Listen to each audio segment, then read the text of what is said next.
Alors la première question, c'est justement sur le marché boursier. Où est-ce qu'on en est aujourd'hui? Est-ce qu'on peut dresser un état des lieux au jour d'aujourd'hui? De la réforme. Alors, peut-être une perspective historique dans ce cas. Bon, le marché boursier marocain est quasiment centenaire. La bourse, elle a été fondée en 1929. La nouvelle bourse, comme je l'appelle, de Casablanca, elle est née ou elle a rené avec la réforme de 1993, une réforme qui est très importante, une réforme qui est structurante et qui met en place de manière très proactive beaucoup de choses où on a pris énormément d'avance sur nos compétiteurs, que ce soit dans le continent ou dans les pays en voie de développement. C'était une réforme qui était très courageuse et probablement elle était aussi courageuse et aussi tranchante parce que elle était l'effet du plan d'ajustement structurel des années 80. Et donc c'est vraiment une réforme magnifique pour tous les personnes qui aiment étudier l'économie. Je recommande vivement d'étudier cette réforme comme un cas d'une réforme réussie et qui a réveillé le marché. Donc, elle a réveillé le marché à partir de 1997. La bourse de Casablanca est devenue l'une des premières bourses sur le continent à adopter le trading électronique. Et le plan de privatisation de l'État de la fin des années 90, début des années 2000, a donné encore plus d'énergie et le secteur privé également, ce qui a fait que voilà, pendant les années 2000, c'était des belles années pour la bourse de Casablanca d'un point de vue dynamisme. La crise de 2008 a un petit peu impacté tout ça, ce qui a quand même donné un ralentissement par rapport à un marché, c'est tout à fait normal. Tous les pays dans le monde ont ressenti ça. 2016, il y a eu une nouvelle réforme qui était une réforme très ambitieuse, c'était la démutualisation de la bourse de Casablanca.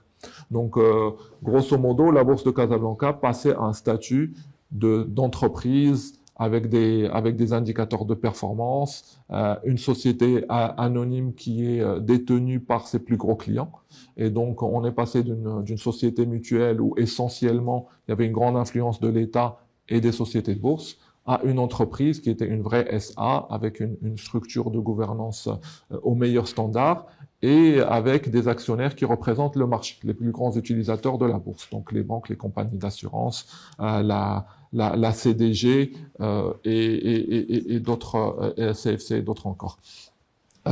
Et donc là, comme je l'ai dit, la réforme de 2016 aussi a permis de mettre les jalons pour des nouveaux produits, des nouvelles infrastructures et également une nouvelle vision d'un groupe boursier plutôt que d'une société gestionnaire de la bourse.